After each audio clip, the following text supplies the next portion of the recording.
তৃণমূলের তরফে কুণাল ঘোষ তিনি তার এক্স হ্যান্ডেলে একটি পোস্ট করেছেন, সেখানে তিনি লিখেছেন যে বিচারে ধর্ষণ এবং খুনে, আর জি কর মামলার বিচারে ধর্ষণ এবং খুনে দোষী সাব্যস্ত সঞ্জয় রায়ের ফাঁসির আদেশ হলে ঊর্ধ্বতর আদালতে ফাঁসির রায়ের বিরুদ্ধে সঞ্জয় রায়ের পক্ষে লড়বেন সিপিএম এর আইনজীবী বিকাশ রঞ্জন ভট্টাচার্য। কি বলবেন স্যার? লোকটা পাগল পাগল হয়ে গেছে। পাগলা কুকুরে কামড়ালে যেমন লোকে জলাতঙ্কে ভোগে, এখন ওরা দুর্নীতি করতে করতে এমন জায়গা আছে যে বিকাশ আতঙ্কে ভুগছে। যদি কালকে পোস্ট করে যে মমতাকে সিবিআই তদন্তের পর জেলে নিয়ে গেলে সে মমতাকে বাঁচাবার জন্য বিকাশ লড়বে, সেটাও বিস্মিত হবেন না। পুরো পাগলের প্রলাপ। এই সমস্ত কথা গুরুত্ব দেওয়াটাই হচ্ছে বড় ধরনের এক মূর্খামি। আমি এই মূর্খামির মধ্যে নেই, শুধু এটুকুই বলতে পারি, পাগল এরকম অনেক কথা বলে, সে কথাকে কেউ গ্রাহ্য করে না। তো পাগলরা বলে যাক পাগলের মতো। স্যার আমার বেশ কয়েকটা প্রশ্ন রয়েছে, এরপরে আমি কুণাল বাবু আরো একটা কথা বলছেন। কুণাল ঘোষ বলছেন যে ময়দানে যে রাজনীতি মুক্ত করার ডাক দিয়ে 12 তারিখ গোষ্ঠপালের মূর্তির সামনে যে অরাজনৈতিক সভার প্রচার ফেসবুকে হচ্ছে, তার প্রস্তুতিতে আজ শনিবার দুপুর 1টায় সিপিএম এর কলকাতা জেলা দপ্তর প্রমোদ দাশগুপ্ত ভবনে একটি জরুরি ও গোপন বৈঠকের আয়োজন হয়েছে। সেখানে সিপিএম এর পতাকা ছাড়া 3 প্রধানের জার্সি পরিয়ে কিছু কমরেডকে ওই দিন হাজির করার চেষ্টা চলছে। যে সিপিএম এর একাধিক বড় নেতা ইস্ট বেঙ্গল সহ বিভিন্ন ক্লাব ও ক্রীড়া সংগঠনের পদে ছিলেন, তারা এখন ছদ্মবেশে ময়দান অরাজনীতিকরণের কথা বলছে। আজ বৈঠকে ফৈয়াদ আহমেদ খান সহ বেশ কিছু নেতা থাকার কথা, থাকবেন হেদুয়া সহ 2-4টি এলাকার সিপিএম সংগঠকরা। কি বলবেন? আচ্ছা, আমি বললাম ওই পাগলের কথা কোনো উত্তর দেবেন না। রাস্তাঘাটে দেখবেন অনেক পাগল সারাক্ষণ বক বক করে যায়। কিছু লোক কৃপা করে ওদের খাবার টাবার দেয়, সে খাবার খায় বা ফেলে দেয় পাগলের করে। এই কুণাল ঘোষ যে পুরো পাগল, ওর দলটাই এখন পাগল হয়ে গেছে। আন্দোলনের তীব্রতা যত বাড়ছে ততই জল তত পাগলার মধ্যে বৃদ্ধি পাচ্ছে। কুণাল ঘোষের মন্তব্য আর সব গোপন খবর কুণাল ঘোষই আগে পেয়ে যায়, এটাই হচ্ছে মহা মজার ব্যাপার। আসলে ও নিজে নিজে মনে কল্পনা করে, নিজের পরিকল্পনা মতো যা খুশি বলে যায়, কিন্তু ওর পাগলামোটাকে আজকাল আর কেউ গুরুত্ব দেয় না। হয় ওর দিদি বা পিসি কিংবা ওর ওই ক্যাপ্টেন না কি বলে সেনাপতি, তাদেরও মাথা খারাপ হয়ে গেছে। সব এখন বিকাশ আতঙ্কে আর সিপিএম আতঙ্কে ভুগছে। ভুগতেই থাকবে ওরা, কিছু করার নেই আমাদের।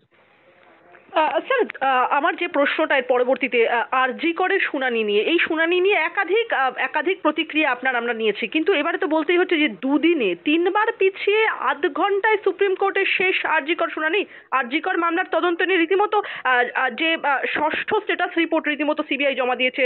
আগামী 4 সপ্তাহের মধ্যে তাদের আবার সপ্তম স্ট্যাটাস রিপোর্ট জমা করার কথা বলেছে। কিন্তু বৃহস্পতিবারের এই যে শুনানি ছিল, সেখানে এক আইনজীবী বাংলা থেকে রীতিমতো মামলা সরানোর প্রসঙ্গ তুললে তা রীতিমতো খারিজ করে দেন প্রধান বিচারপতি। গোটা বিচার প্রক্রিয়া নিয়ে একদম হতাশার সুর দিয়েছে। ওটা একেবারে বিজেপি তৃণমূলকে বাঁচাবার জন্য বাংলা থেকে বিচার প্রক্রিয়া সরাতে চাইছেন। তার কারণ বিচার প্রক্রিয়া বাংলায় শুরু হলে পরে বাংলার মানুষ, বাংলার বিচারপতিরা সমস্ত তারা তো পরিপ্রেক্ষিতটা জানেন, তাতে ওরা ভয় পেয়ে যাচ্ছে যে সাজাটা অবধারিত। সেই জন্যই বিচার প্রক্রিয়া এখান থেকে অন্যত্র সরাবার যে পরিকল্পনা, তা মূলত মমতাকে বাঁচাবার পরিকল্পনা।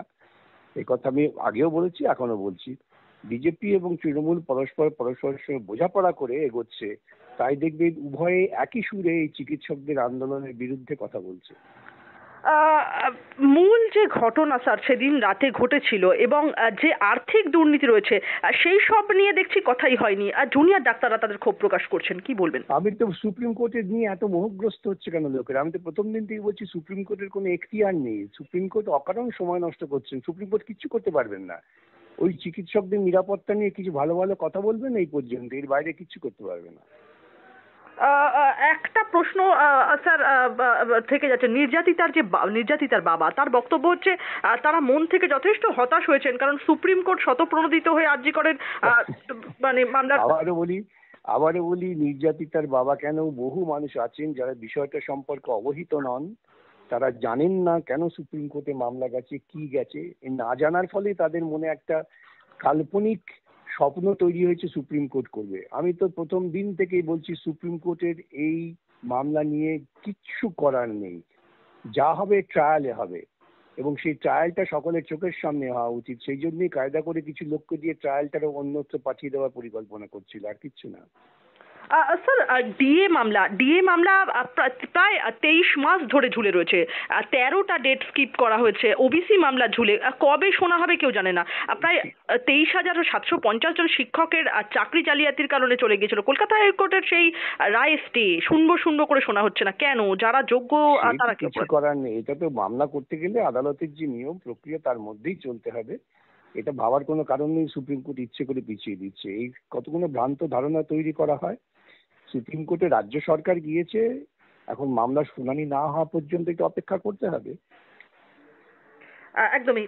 স্যার, আমার শেষ কয়েকটা প্রশ্ন আপনার কাছে, যে মানে রীতিমতো সন্দীপ ঘোষ এবং টালা থানার ওসি অভিজিৎ মণ্ডলের মোবাইল থেকে মুছে ফেলা তথ্য বেশিরভাগই ফরেনসিক এক্সপার্টদের মাধ্যমে উদ্ধার করতে পেরেছে সিবিআই, এমনটার খবর আমরা পাচ্ছি সূত্র অনুযায়ী। কোথাও গিয়ে কি তদন্তের গতি ঘুরবে?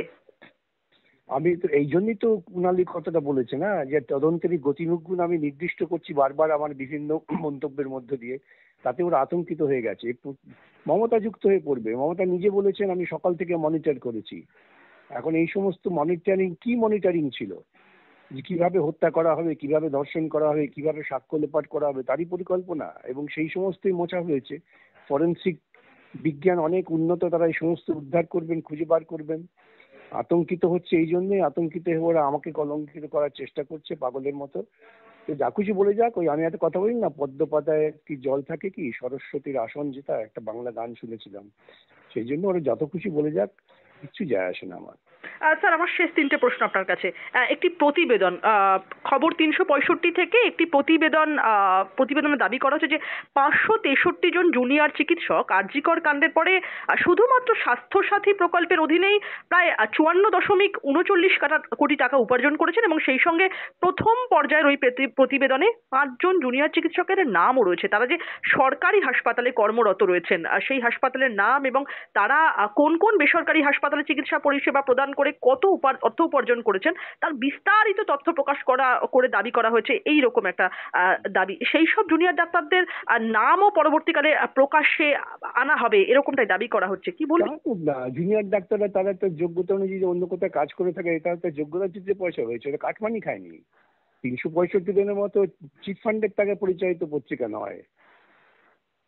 জুনিয়র চিকিৎসকরা সরকারি হাসপাতালে আন্দোলন করছেন, সেখানে তারা কর্মবিরতি করেছেন। সেই কর্মবিরতির বাইরে গিয়ে তারা যদি অন্য কোথাও কাজ করেন, তাতে অনৈতিকটা কোথায়, অন্যায়টা কোথায়?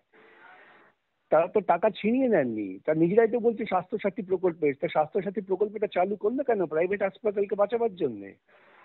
এই তো ওরা নিজেরা যে সমস্ত কথা বলছেন, নিজেরাই কিন্তু ওদের জালে জড়িয়ে পড়ছেন। যে কথা বলছেন প্রত্যেকটা কথাই ওরা নিজেদের বিরুদ্ধে বলছেন, এটা বুঝতে পারছেন না ওরা। একদমই। আচ্ছা, থ্রেট কালচারের মামলা কাকে বলে আমি দেখাবো, ফের জুনিয়র চিকিৎসকদের রীতিমতো আক্রমণ করছেন কল্যাণ বন্দ্যোপাধ্যায়, কি বলবেন?